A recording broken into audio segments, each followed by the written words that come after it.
Selamat pagi, Bapak Ibu Saudara. Hari ini kita akan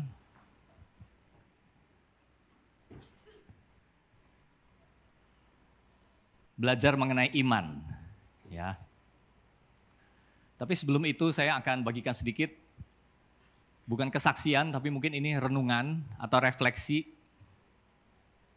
yang lahir dari apa yang saya amati, ya. Jadi beberapa minggu yang lalu kami hadir di satu ibadah penghiburan, ya Pak Ben, kalau saudara ada yang kenal, papanya Pieta dan Hein itu saudara kita yang melayani di Manado. Jadi pada waktu Pak Ben dipanggil Tuhan, kita datang ke sana dan kita hadir di salah satu ibadah penghiburannya. Nah saudara, karena yang meninggal ini adalah seorang hamba Tuhan, jadi maksud saya bukan membedakan ya, bahwa hamba Tuhan lebih gimana, kita semua sama gitu. Ya, kita semua sama. Hanya memang kalau seorang hamba Tuhan yang meninggal, jelas yang melayaninya kan semua sahabat-sahabatnya hamba Tuhan. Jadi banyak cerita yang muncul, saudara. Ya, nah memang ceritanya banyak bervariasi, tapi yang menjadi bahan refleksi saya adalah ini. Jadi hamba Tuhan yang membagikan itu adalah sahabatnya. Nah beliau itu ya cerita bahwa dia memang ada di dalam satu kelemahan tubuh. Ya ada satu penyakit apalah gitu, dan kita nggak bahas itu. Tapi pokoknya susah gitu, sampai waktu-waktu sebelumnya jalan aja nggak bisa. Ya ada satu kelemahan. Nah tapi beliau lalu cerita bahwa yang dipanggil sebenarnya lebih sehat, ya lebih sehat dari dia gitu. Nah lalu di luar, selain itu sebelumnya yang memimpin puji-pujian WL-nya itu seorang pendeta juga, masih muda. Jadi badannya masih sehat. Lalu di dalam suasana itu, yaitu banyak sekali orang saudara. Saya merenungkan bahwa di sini bercampur antara air mata dan tawa gitu. Ya itu istimewanya gitu, itu uniknya.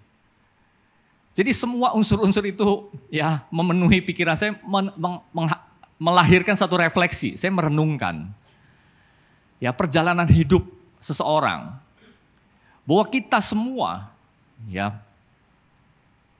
orang-orang di tempat itu khususnya sedang berjalan di dalam satu panggilan, dan itu mengatasi semua ya berbagai keadaan. Ada yang sehat tapi mungkin berangkat dulu, ya kelihatan sehat gitu. Ada yang sakit tapi masih bisa berkhotbah. Ada yang benar-benar masih sehat, masih muda dan lagi melayani. Ada keluarga yang ditinggalkan, menangis jelas. Tapi di dalam banyak kesaksian, ya bahkan anaknya sendiri Pieta, itu sambil kasih kesaksian itu sambil ketawa-ketawa gitu. Ya sampai di akhir itu saya kasih kesimpulan, ini kita bukan ada di rumah duka, ini rumah pesta gitu, saya bilang gitu ya. Itulah uniknya saudara. Harusnya sedih, tapi kok malah gembira. Ya. Ini kan karena ada satu basic, ya satu keyakinan yang kita semua pegang. Apa yang terjadi dengan seorang anak Tuhan yang dipanggil, yang pulang ke rumah Bapa? Apa yang terjadi dengan kita-kitaan yang hidup? Oh, kita ada yang sehat, ada yang lemah, ya ada yang tua, ada yang muda. Tapi kita semua itu seperti disatukan di dalam satu panggilan, dan kita semua itu sedang bergerak di dalam menuju panggilan itu. Jadi ini kesan yang kuat. Nah jadi saya kaitkan dengan apa yang kita akan belajar pagi hari ini, iman. Nah iman ini kan jelas topik yang sangat utama. Kekristenan disebut iman Kristen. Kita semua didorong untuk membangun iman. Bahkan kita semua punya iman yang paling vital, yaitu iman di dalam Kristus. Ya jadi iman ini, ya memang maaf Pak Iman banyak disebut-sebut ya, makanya senyum terus dari tadi. Bersyukurlah saudara yang namanya Iman ya, seperti Pak Iman. Ya begitu vitalnya gitu. Apalagi di Ibrani dikatakan ini, tanpa iman tidak mungkin orang berkenan kepada Allah. Sebab barang siapa berpaling kepada Allah, ia harus percaya bahwa Allah ada dan bahwa Allah sungguh memberi upah kepada orang yang sungguh-sungguh mencari Dia. Tanpa iman tidak mungkin. Jadi sebenarnya, nah kita akan kembali, walaupun kita punya mungkin bayangan, punya konsep yang agak bervariasi sedikit mengenai iman, tapi kita akan kembali. Ya pada hakikatnya apa sih pada waktu Alkitab bicara mengenai iman? Apa yang Alkitab sungguh-sungguh? Karena ini sering didorong bagi kita. Jadi sebenarnya saudara, bahkan kalau kita mendengar berbagai kesaksian, itu sebenarnya ya sebagian besar itu bisa diberi judul mempraktekkan iman. Ya walaupun orangnya nggak bilang saya lagi mau praktekkan iman.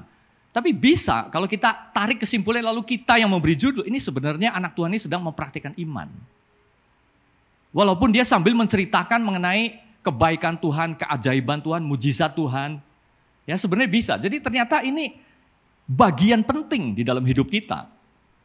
Jadi perlu sekali kita masuk sampai ke dasar, belajar apa yang Alkitab katakan.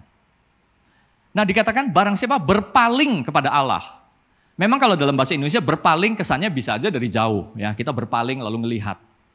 Tapi sebenarnya, saudara, kalau ditarik dari bahasa aslinya itu artinya draw near, approach, come, datang.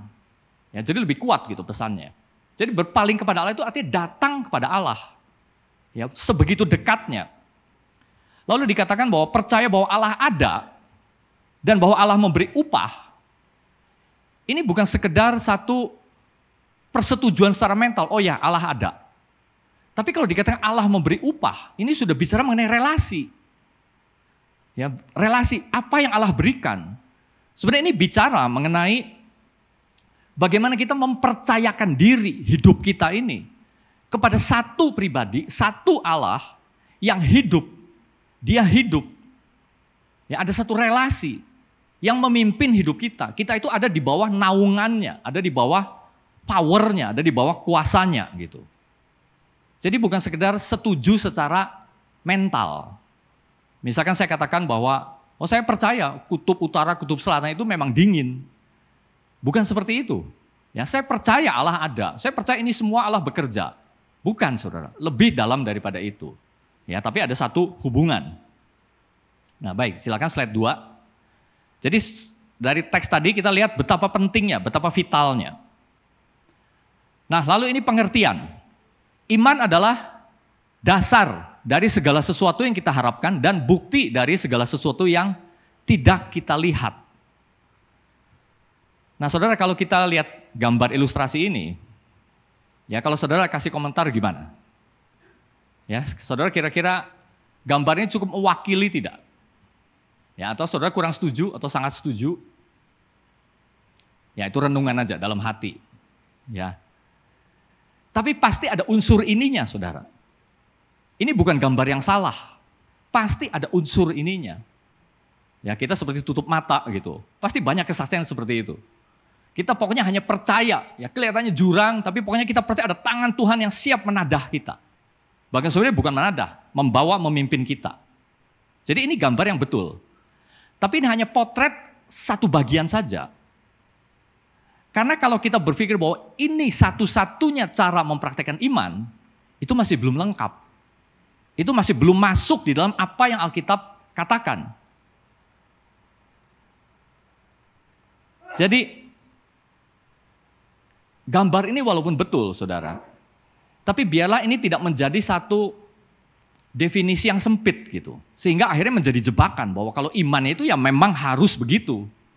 Ya, tidak harus begitu walaupun sering begitu, saudara. Ya, tidak harus begitu. Karena dikatakan apa? Justru ada dasar. Iman adalah dasar. Jadi dasarnya apa? Kalau gambar ini kan masih kesannya itu kayak percaya membuta gitu ya. Oh, pokoknya nggak ada dasar. Ya, karena memang dikatakan dasar dari segala sesuatu. Ya, jadi ada dasar. Nah, kita akan bahas dulu sedikit. Ya, coba slide ketiga, silakan selanjutnya. Nah, ini ada satu kecenderungan, saudara. Bahwa iman itu sering dipertentangkan dengan akal. Sering dipertentangkan dengan panca indera. Nah, tidak selalu seperti ini. Walaupun iman itu memang kadang-kadang bertentangan dengan akal, kadang-kadang tidak bisa dijelaskan, bertentangan dengan hal-hal yang natural, tapi tidak melulu seperti itu. Maksud saya begini, kita kan banyak, bahkan kita sendiri mengalami kesaksian. Ya. Bagaimana Tuhan menolong secara ajaib, secara mujizat gitu sebenarnya. Ya, karena istri saya banyak terlibat di setara, jadi sebenarnya saya saksi mata juga. Bagaimana Tuhan bekerja. Jadi kesaksian bahwa kita pernah ada di titik nol, tidak ada apa-apa, tapi lalu Tuhan memenuhi, itu sudah menjadi makanan sehari-hari sebenarnya. Lalu Tuhan membawa kita maju, itu nyata. Dan banyak dari saudara juga pasti mengalami itu. Tapi bukan berarti bahwa karena seperti itu, maka kita tidak perlu bikin planning misalkan. Kita tidak perlu merencanakan sesuatu. Kita tidak perlu mengusahakan sesuatu. Membuta maksudnya. Nah maksud saya itu saudara. Ini bagian yang sangat penting dari iman. Apalagi karena ada kecenderungan ini saya lihat. Ya walaupun saya yakin kita nggak terlalu salah. Ada orang memahami iman itu sebagai satu perasaan yang spontan gitu. Muncul. Atau random, acak. Ya, atau kadang hanya berupa satu impresi gitu. Nah saudara, memang kita harus akui bahwa kadang-kadang ya seorang hamba Tuhan ya, ini mengkritik golongan kita-kitaan ya, yang digolongkan hamba Tuhan. Pada waktu memberi kesaksian kan seperti itu. Tapi pagi hari ini saya ingin mendorong kita semua jemaat supaya tumbuh dewasa. Untuk melihat apa yang ada di balik kesaksian itu. Tetap ada proses saudara.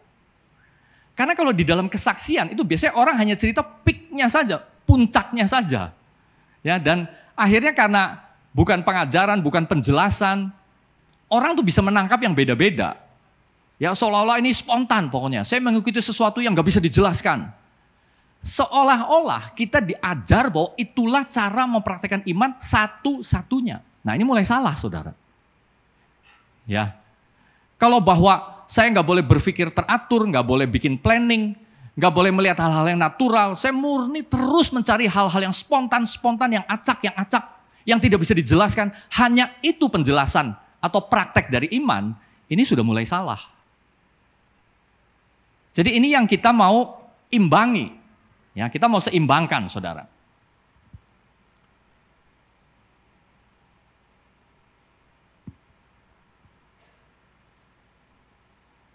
Saudara misalkan gini, kalau kita melihat, karena masalahnya ya kita kembali lagi pada atmosfer orang bersaksi. Jadi ini nggak apa-apa ya, ini sambil kita mengkritik diri sendiri.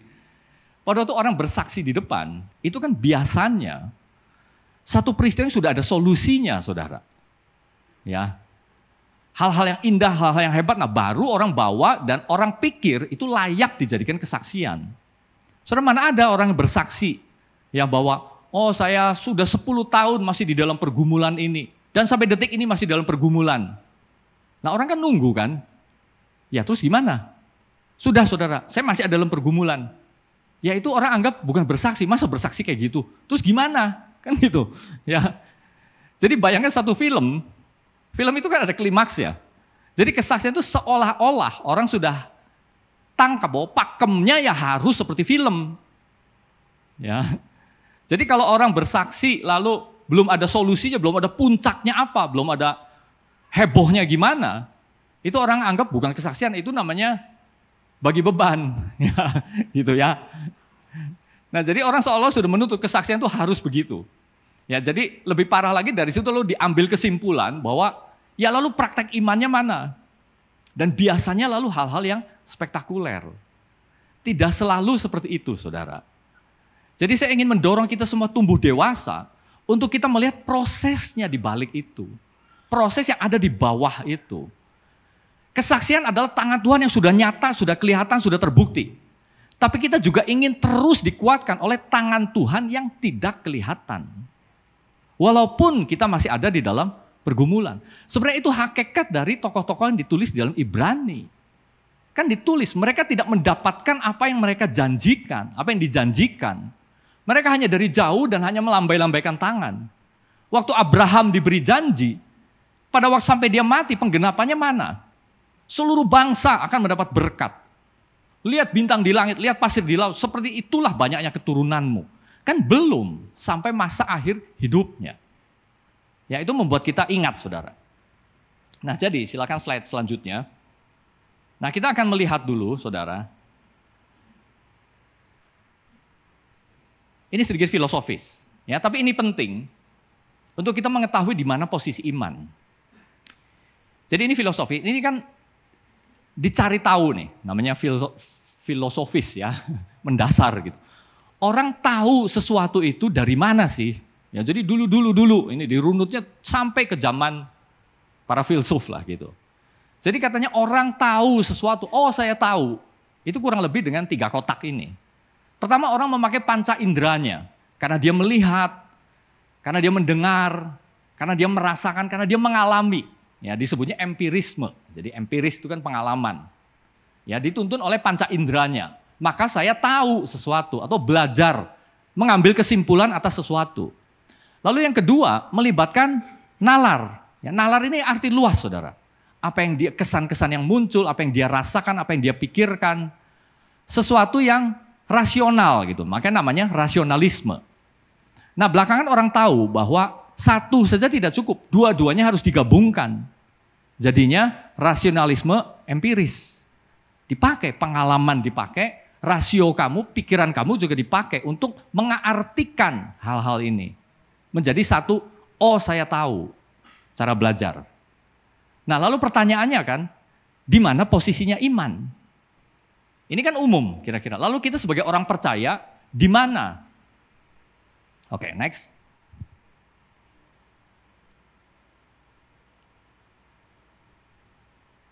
Nah ternyata di sini posisinya saudara. Jadi di dalam iman, walaupun banyak hal-hal yang tidak bisa dijelaskan, karena ini kan sifatnya supranatural pertama-tama. Tapi ada unsur ininya. Nalar dan panca indera, kita itu salah satu unsur. Ya, karena kita nggak bahas unsur lain supaya gambarnya nggak terlalu rumit. Jadi saya bikin begini saja. Ya, bagian yang membentuk iman kita.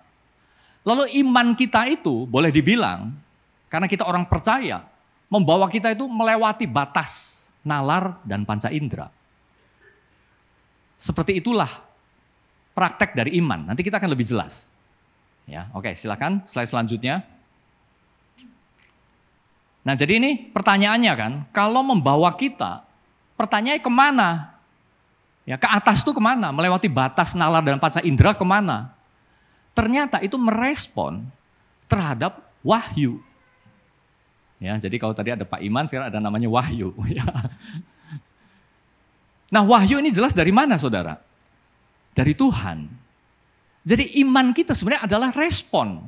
Dan di dalamnya ada unsur kita pakai nalar kita pakai panca indera kita. Di samping mungkin ada unsur yang lain yang tidak sempat dibahas kali ini. Tapi itu semua merespon terhadap wahyu. Jadi arahnya, saudara, ada arahnya ini. Arahnya adalah harus menuju pada wahyu. Nah, wahyu ini adalah apa? Penyataan yang Allah bukakan bagi manusia. Karena kalau ini nggak ada, lalu iman orang ditujukan kemana? Akhirnya memang, kalau orang mengabaikan wahyu ini, ditujukan kepada apa yang mereka bisa bangun sendiri. Ditujukan kepada ini, ditujukan kepada ini, kepada ini. Tapi sebenarnya iman yang ditujukan, yang diajarkan oleh Alkitab, itu adalah respon terhadap penyataan dari Tuhan. Nah, kita semua tahu bahwa penyataan dari Tuhan dalam bentuk personal, person, itu adalah inkarnasi Yesus Kristus. Kristus, anak Allah yang menjelma, berinkarnasi, menjadi daging, menjadi manusia. Wahyu yang khusus itu. Tapi selain itu, wahyu dari Allah juga dalam bentuk tulisan, saudara. Jadi kalau tadi personal, ya ini proposisional lah gitu, bahasa rumitnya sih. Tadi dalam bentuk pribadi, sekarang dalam bentuk tulisan. Tulisannya apa maksudnya? Alkitab. Jadi iman kita itu adalah respon terhadap Kristus yang dituliskan di dalam Alkitab dan seluruh hal-hal yang lengkap yang dituliskan di dalam Alkitab. Iman kita tuh arahnya ke sana. Slide selanjutnya. Nah, tadi kita menyebut ada 3 bagian teks. Ya, kita akan baca satu-satu ya, saudara. Harap sabar. Lukas 1:1-4. Theophilus yang mulia, banyak orang telah berusaha menyusun suatu berita tentang peristiwa-peristiwa yang telah terjadi di antara kita. Seperti yang disampaikan kepada kita oleh mereka yang dari semula adalah saksi mata dan pelayan firman. Karena itu, setelah aku menyelidiki segala peristiwa itu dengan seksama dari asal mulanya, aku mengambil keputusan untuk membukukannya dengan teratur bagimu, supaya engkau dapat mengetahui bahwa segala sesuatu yang diajarkan kepadamu sungguh benar. Saudara, ini kan tulisannya Lukas ditujukan kepada Theophilus. Tapi kita semua tahu bahwa karena ini akhirnya menjadi kitab Injil Lukas, berarti ditujukan kepada kita, orang-orang selanjutnya. Jadi kita lihat bahwa ada proses di situ, bagaimana Lukas ini menyelidiki segala peristiwa dengan seksama dari asal mulanya. Berarti itu pakai apa, saudara? Pakai nalar, observasi dia, pakai pengalamannya dia, apa yang dia pahami. Lalu aku mengambil keputusan untuk membukukannya dengan teratur bagimu, supaya apa? Engkau dapat mengetahui.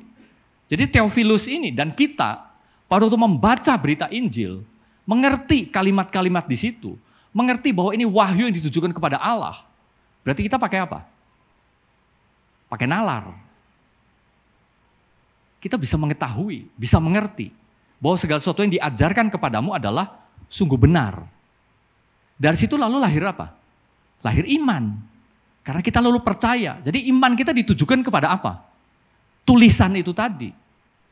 Setelah Lukas menyelidiki dengan seksama, terus menyelidiki dan menuliskannya, kita membacanya, kepada itulah iman kita tertuju. Apa yang dikatakan Allah, Alkitab.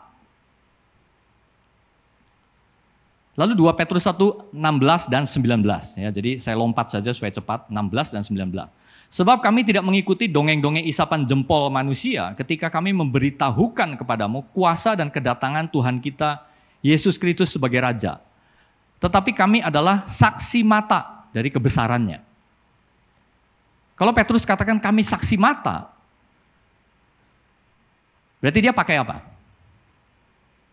Panca inderanya, empirisnya, saksi mata. Ya, memang pengertiannya pakai mata. Tapi kita mengetahui bahwa itu apa yang Petrus alami. Lalu ayat 19-nya, dengan demikian kami makin diteguhkan oleh firman. Jadi dia ingat bahwa apa yang dia lihat ini penggenapan dari firman. Karena Petrus cukup terlatih. Ya, jadi jangan saudara pikir bahwa Petrus itu orang yang awam sama sekali. Orang Yahudi punya kebiasaan, sampai umur tertentu mereka harus tamat. Ya, di dalam kitab-kitab itu, walaupun mungkin levelnya tidak setinggi orang Farisi, orang Saduki, tapi salah kalau mengatakan Petrus itu orang bodoh, orang begini. Dia tahu, saudara, apalagi 3 tahun bersama-sama Kristus, jelas bukan pengalaman kosong. Di situ Kristus kan lalu mengajarkan mereka segala arti dari kitab nabi-nabi. Pada waktu dia menunjuk kepada dirinya sendiri. Jadi dia tahu, diteguhkan oleh firman yang telah disampaikan oleh para nabi. Ya, diteguhkan. Lalu kisah 4 ayat 20. Ini adalah jawaban Petrus dan Yohanes di hadapan mahkamah agama pada waktu mereka diintimidasi. Jangan kamu mengajar lagi dalam nama itu. Lalu dia bilang, silakan kamu tentukan sendiri. Kamu ingin ikut Allah atau ikut manusia, taat pada Allah atau taat kepada manusia. Sebab tidak mungkin bagi kami untuk tidak berkata-kata tentang apa yang telah kami lihat dan yang telah kami dengar. Berarti dia pakai apanya? Panca inderanya, apa yang dia lihat, apa yang dia dengar, termasuk apa yang dia alami. Itulah menjadi unsur penting membangun imannya Petrus dan Yohanes. Tadi imannya Petrus, dibangun imannya karena itu. Apa yang ditulis para nabi, apa yang mereka pahami, apa yang lihat, apa yang dengar, itu digabung menjadi unsur penting yang membangun iman, saudara. Jadi iman itu bukan abstrak. Bukan hal-hal yang mistis. Iman dibangun karena wahyu dari Tuhan. Nah, jadi saudara, memang kita tidak lihat. Ya, oke, slide selanjutnya. Jadi kita seolah-olah hanya melihat panah yang ke atasnya. Kan di Ibrani 11 ayat 1 tadi, hal-hal yang tidak kita lihat. Bukti dari segala yang kita harapkan. Dari segala yang kita... Nah, memang pekerjaan Allahnya seolah-olah tidak kelihatan, makanya saya pakai panah yang transparan. Tapi kita tahu persis bahwa iman kita adalah merespon apa yang Tuhan sedang lakukan.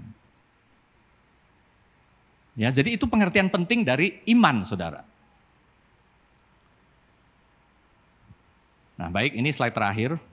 Ya, jadi cukup singkat pagi hari ini. Tapi ini hal yang pentingnya.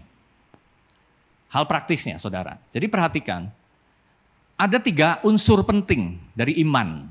Ya, kalau kita bicara iman, ini bukan sekedar satu kuasa yang bekerja di dalam kita, lalu kita arahkan pada sesuatu supaya sesuatu itu terjadi. Ya, bukan seperti itu, saudara. Iman kita itu ada kontennya, ada isinya. Dan isinya bukan berasal dari manusia. Ya, isinya adalah semua yang Tuhan tuliskan. Karena itu penting nggak kita memahami semua yang Tuhan tuliskan? Penting. Penting tidak kita memahaminya dengan benar, seperti yang Tuhan maksudkan. Penting. Itulah sebabnya, saudara kalau perhatikan, bulak-balik, saya sedang menekankan betapa pentingnya kita mempelajari Alkitab kita dengan benar.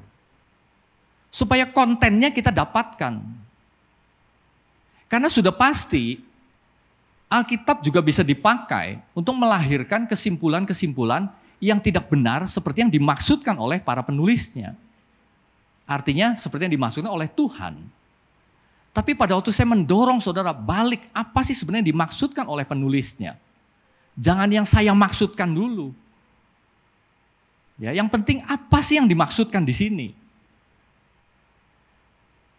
Kenapa saya menekankan ini? Karena mungkin pengalaman di masa lalu, ini saya refleksi pengalaman saya sendiri.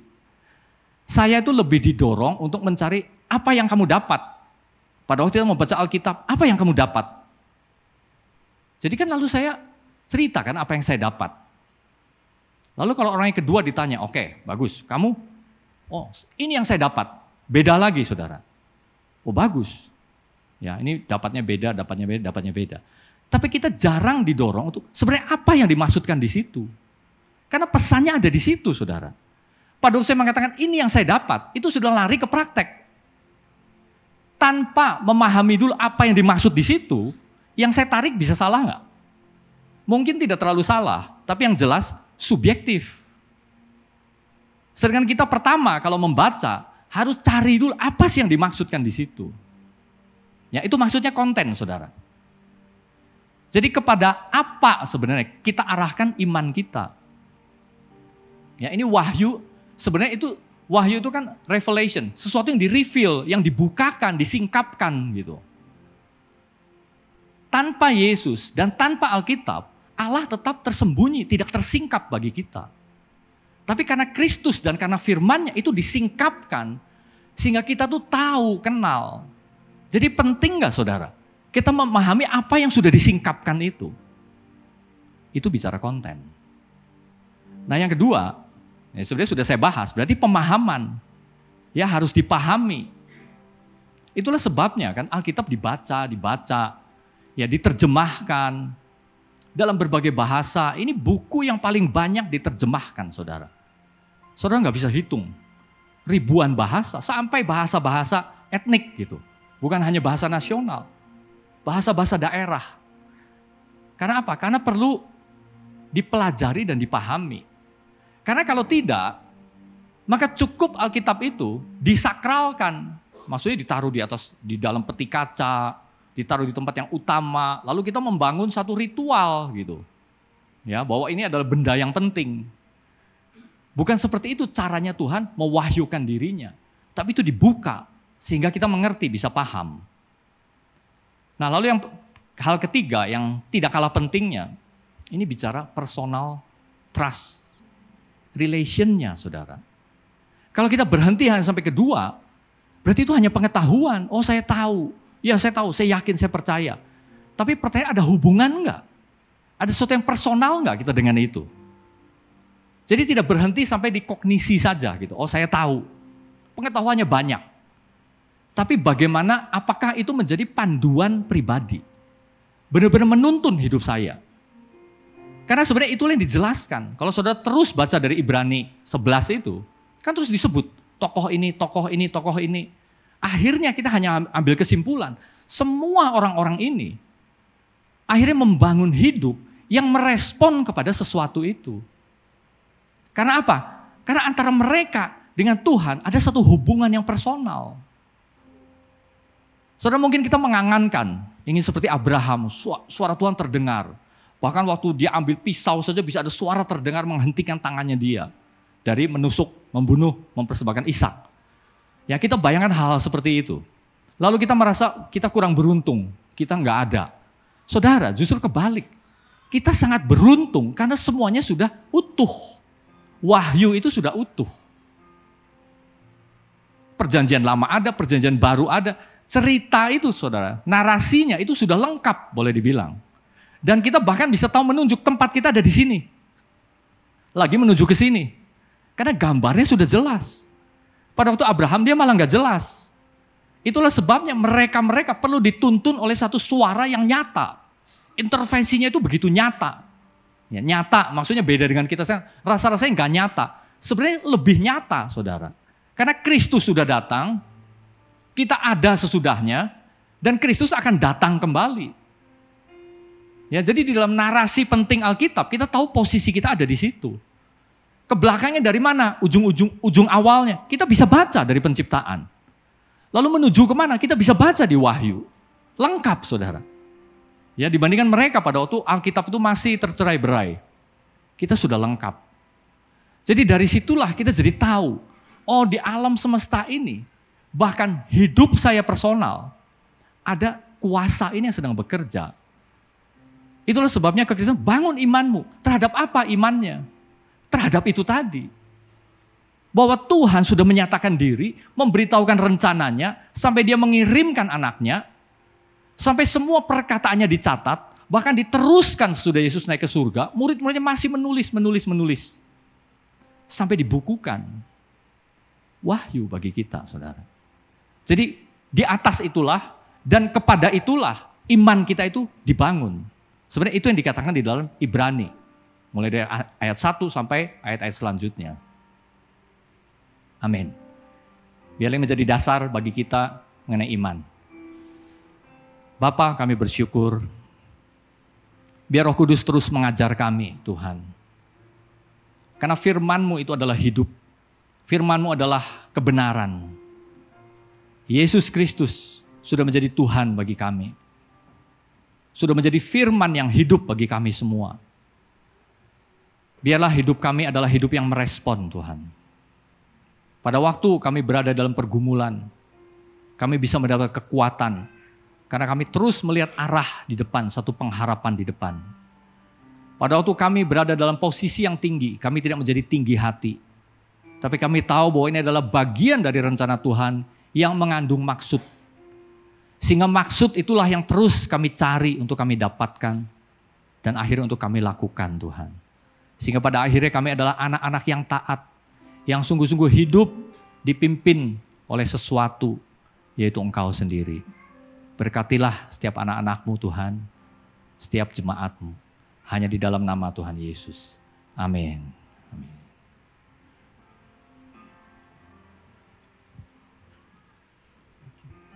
Terima kasih Ko Yosef. Saya akan meneruskan apa yang Ko Yosef bagikan dengan saya mau bersaksi di hadapan Bapak Ibu Saudara semua. Mungkin 1 bulan atau 2 bulan yang lalu saya pernah sedikit bersaksi mengenai apa yang saya alami dalam sebuah khotbah, tapi saya ingin bersaksi sedikit lebih detail hari ini. Beberapa tahun yang lalu, jauh sebelum pandemi, pada waktu saya waktu itu praktek di Bandung dan juga saya praktek di Kerawang. Dan pada waktu saya praktek di Kerawang dan di Bandung, pasien saya lebih banyak ada di Kerawang. Dalam sehari, waktu itu pasiennya biasa sampai 200 orang, bahkan dalam momen tertentu bisa sampai 250 dalam waktu 24 jam. Sampai satu hari, papa mama saya bilang di Kerawang, papa mama mertua saya, tapi buat saya itu udah papa mama saya. Mereka bilang, gimana kalau kamu pindah ke Kerawang? Kalau kamu pindah ke Kerawang, papa mama akan belikan satu tempat, satu klinik, dan akan dibangun sebuah klinik untuk kamu bisa praktek di sana. Waktu kata-kata itu diberikan kepada saya senang, karena papa mama saya perhatian sama saya pada kami. Tapi terlebih dari itu, saya melihat bahwa ada satu gambaran, satu masa depan bahwa wah, kalau saya pindah ke Kerawang, saya akan punya pasien jauh lebih banyak, dan saya akan punya income yang jauh lebih banyak pada waktu itu. Jadi hari itu saya bergumul di hadapan Tuhan dalam hidup saya. Tuhan, saya akan pindah ke Kerawang atau saya akan stay tinggal di Bandung. Berhari-hari, berminggu-minggu saya menggumulkan itu. Lalu saya dalam pergumulan itu, dalam perenungan saya mulai berpikir. Saya menggunakan nalar saya. Saya mulai membagikan dalam hidup saya, kalau saya ada di Kerawang, apa poin positifnya? Dan apa poin negatifnya? Kalau saya tetap di Bandung, apa yang positifnya dan apa yang negatifnya? Lalu saya mulai merenungkan dan membayangkan, kalau saya di Kerawang, poin yang paling besar yang bisa saya capai adalah keuangan saya akan berlipat kali ganda. Tetapi dalam kehidupan anak sekolah, mungkin jadi satu pergumulan tersendiri. Dalam kehidupan bergereja juga mungkin akan jadi satu tantangan tersendiri. Dan yang lainnya. Lalu kalau saya tinggal di Bandung, mungkin keuangan saya biasa-biasa saja pada waktu itu. Tetapi anak saya bisa bersekolah di tempat yang terbaik yang bisa diberikan. Saya bisa ada dalam satu gereja, dalam satu jemaat, di mana saya juga bisa dimuridkan, saya bisa memuridkan, saya bisa melayani, dan saya bisa melakukan banyak hal di dalamnya, dan lainnya. Lalu seringkali ketika saya ke Kerawang, saya mulai melihat, saya mulai melakukan satu observasi, bagaimana masyarakat di sana, bagaimana respon relasi yang ada di sana. Saya menggunakan semuanya tadi apa yang saya bagikan, dengan nalar, dengan panca indera. Dan setelah saya kumpulkan semuanya, dalam pergumulan itu saya berdoa di hadapan Tuhan, Tuhan, apa yang harus aku lakukan? Lalu pada waktu saya berdoa, saya mendapatkan di Kejadian 12 ayat 2 ini. Ini adalah firman Tuhan yang Tuhan nyatakan kepada Abraham. Aku akan membuat engkau menjadi bangsa yang besar, dan memberkati engkau serta membuat namamu masyhur, dan engkau akan menjadi berkat. Walaupun saya mengerti bahwa ayat ini berbicara Tuhan kepada Abraham secara khusus. Tetapi dalam perenungan itu saya mendapatkan satu devotion. Saya mendapatkan satu kesan. Terutama kata-kata yang terakhir. Dan engkau akan menjadi berkat.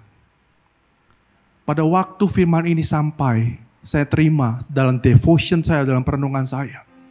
Walaupun saya tahu firman ini hanya berbicara khusus kepada Abraham. Tapi hari itu sepertinya saya merasakan Tuhan berbicara dalam hidup saya.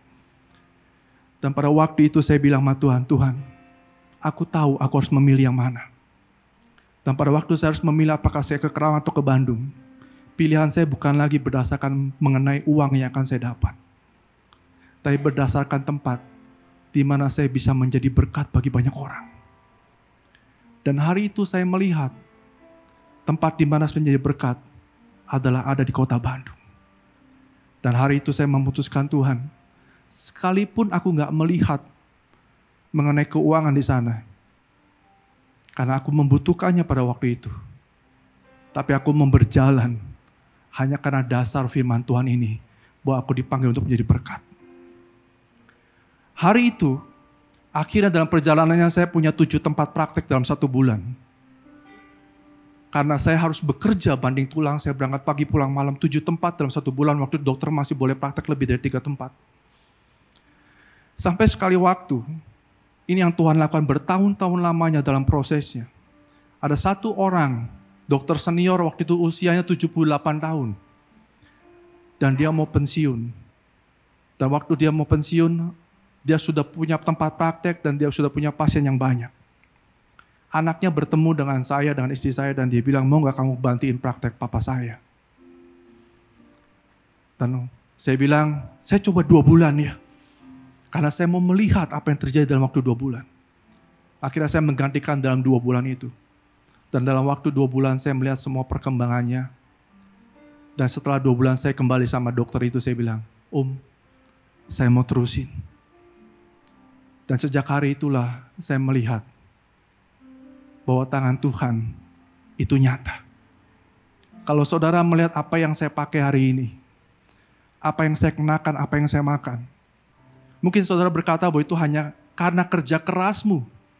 Ya, itu kerja keras. Tapi saya ingin bagikan, apa yang saya pakai, apa yang saya makan, apa yang saya taste hari ini, itu semuanya semata-mata karena tangan Tuhan. Setiap kali saya ditanya, wah kok bisa ya praktek? Saya cuma bisa bilang, saya ketibaan berkat. Saya kejatuhan berkat yang dari Tuhan. Sesuatu yang saya nggak pernah mulai dari nol. Tapi Tuhan berikan dan Tuhan sediakan bagi setiap kita. Hanya karena satu hal seperti apa yang Pastor Yosef bagikan. Berjalan di atas dasar firman Tuhan. Amin. Sebentar saya ajak untuk setiap saudara merenungkan dan kita tundukkan kepala untuk berdoa. Tuhan, ini kami Tuhan gereja-Mu. Bawa setiap kami untuk kami bertumbuh Tuhan. Ketika kami melihat, membaca firman-Mu, ketika kami merenungkan firman-Mu dengan akal budi kami, buat kami mengerti Tuhan, apa yang Kau maksudkan bagi setiap kami. Sehingga ketika kami berjalan dalam hidup kami Tuhan, kami berjalan dengan sebuah dasar yang kuat, di dalam pemahaman, di dalam pengertian kami akan firman-Mu Tuhan dari hari lepas hari. Sehingga kami boleh menjadi orang-orang yang terus berjalan di dalam iman kepada firman-Mu Tuhan. Di dalam nama Yesus.